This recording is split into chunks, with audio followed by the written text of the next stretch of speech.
Let's talk about loneliness.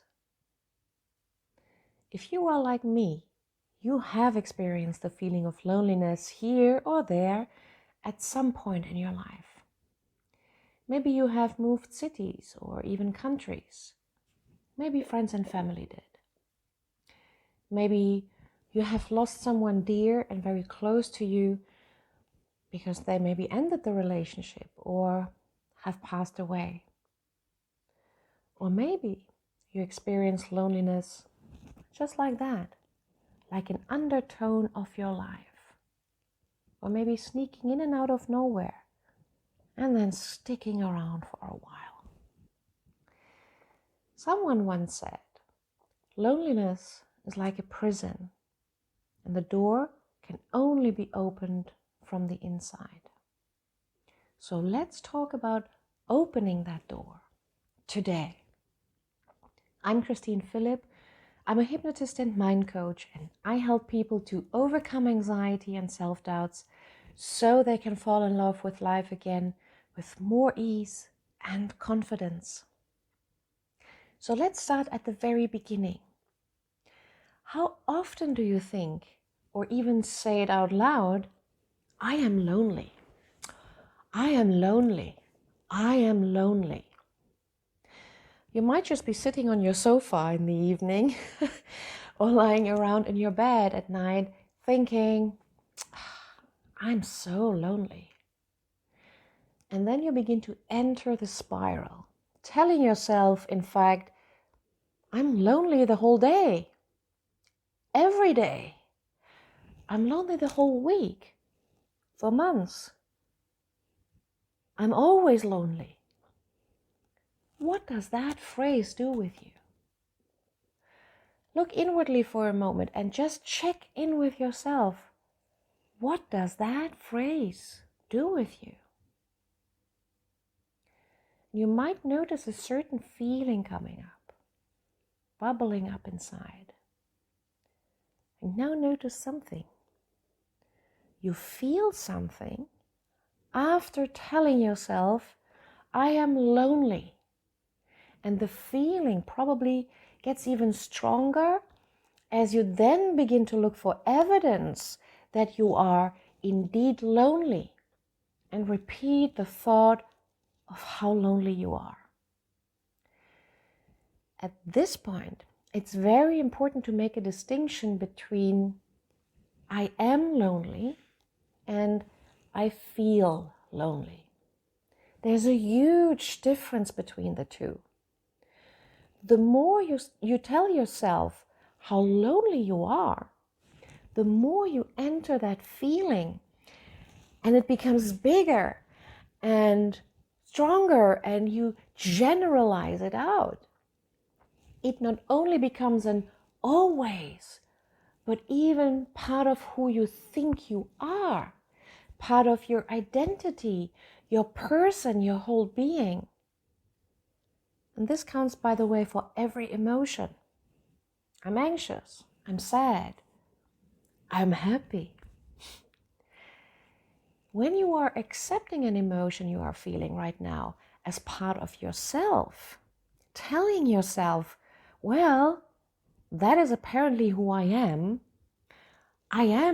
lonely, you will completely take away your options and choices, and you are left feeling helpless, as if there's nothing you could possibly do about it. That is just who I am. But take a closer look at yourself and your life. Are you really lonely? As in 24/7 lonely?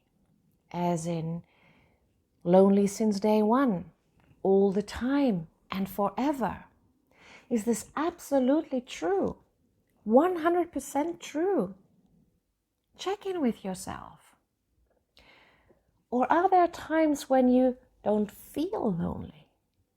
Are there times when actually you experience joy in your life, happiness and ease? Times when you find you are doing quite well? This is very important to realize. Loneliness is a feeling you are experiencing. maybe even right at this moment. It's a feeling, an emotion.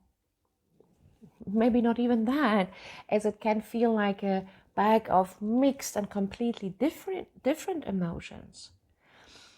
But for reasons of simplicity today, let's just say it's an emotion, just like joy, sadness, anger, anxiety is. It's certainly not comfortable to feel this way. Yet it's a feeling that passes by as any other feeling does.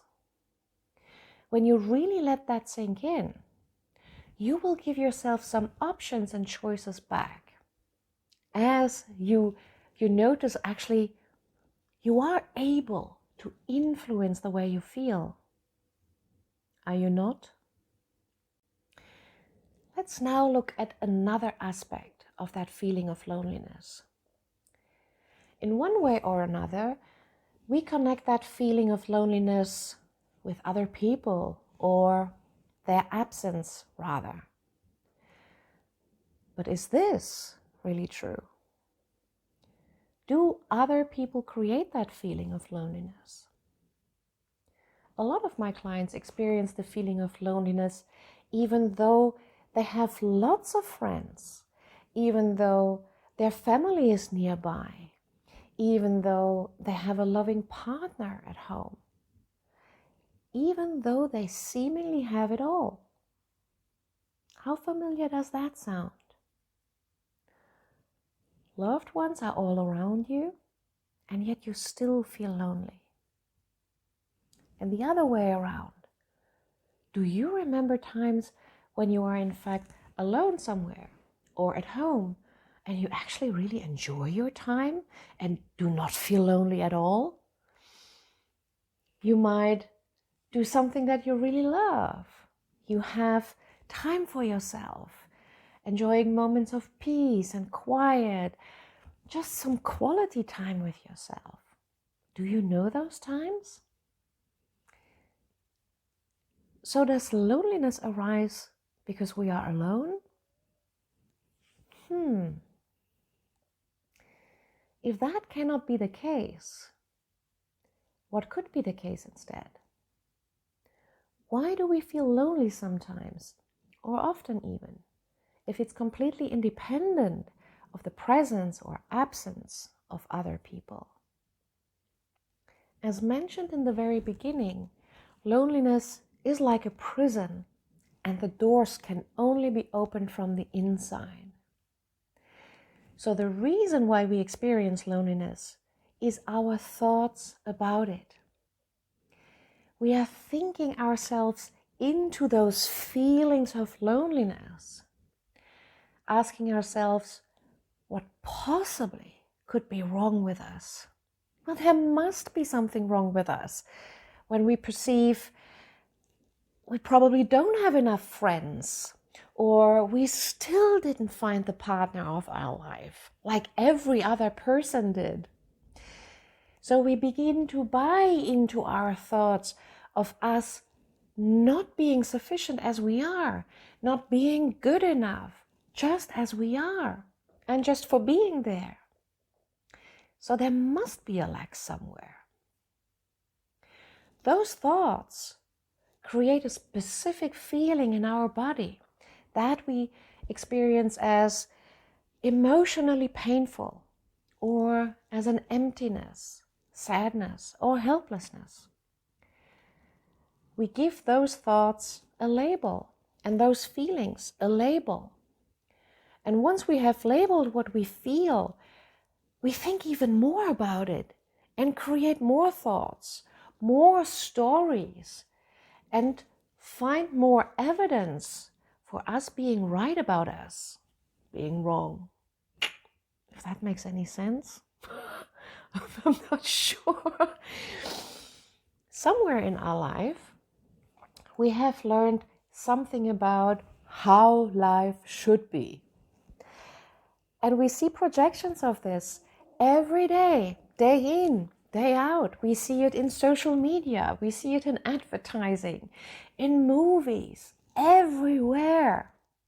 How happy, perfect people with tons of friends, with a constantly smiling family, with 2 kids and a beautiful, perfect environment, or couples holding hands in a park, having a giggle and sharing a kiss.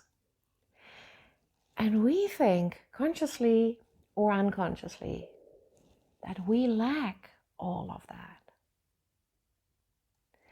And how often do we find ourselves telling ourselves, only when I have that family, only when I have that environment, only when I have those perfect 2 little kids, or only if I have those wonderful clothes and entertaining friends, only then I can be happy and wouldn't feel lonely any longer. Yet is that true? If we already talk about media, let's look towards Hollywood. All those perfect, glamorous, successful, and charismatic people over there. Are they happy? Well, they certainly know how to play happy, but are they happy? Just look a tiny bit closer at the story of Will Smith, and I just mentioned him because at the moment he's all over the place right now, and it's very present even for me. And that's a great example of what I'm talking about. Is that what a happy and fulfilled man looks like? So what do you think? When you have what you want, what is it that you really want from this? Really think about it. Yeah, you might not feel lonely. Okay. And deeper than that? What does not feeling lonely give you? What would you feel when you wouldn't feel lonely? Would you maybe feel at peace with yourself, joyful, happy? Is that not actually what we want? So many people are looking for happiness outside of themselves. And for some, it's some specific success. For others, it's a family. For others, it's something completely different. And so we keep chasing all over the place, and we hand our power over to other people or things or abstract and vague concepts of something. External factors become then more powerful than us, because it's them that can make or break our mood and how we feel in general. And this is a trap. Believe me, I've been there too. And sometimes I still fall into the same trap all over again. And you know what? It's okay. We live and we learn. And we learn how to become better at taking responsibility for the way we think and feel, instead of blaming others or the weather or the circumstances.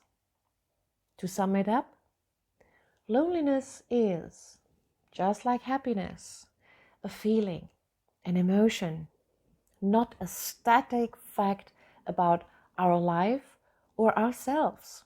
It says nothing about who we are. And it turns out it's an inside job and not to be found on the outside. Do we want to be happy? We already have it somewhere in us already and can find it there. Our thoughts are very powerful. They can evoke certain feelings, and then we label what it is and what that must mean. And depending on the label we give it, we can feel either worse or better. And that means it's us. We have the power to influence ourselves. And if that is not empowering to know, I don't know what is. So how can you help yourself to be a more happy and fulfilled person? I have 7 tips for you, and I will end this video here and continue to tell you all about my 7 tips in part 2 of this video. I hope this video was useful for you. And if it was, please like, share, comment, and subscribe to this channel, hitting the bell to stay updated about every new upload in the future. It helps this channel to grow, and I can make more videos to support you even from afar. And for now, have a lovely day. Bye for now.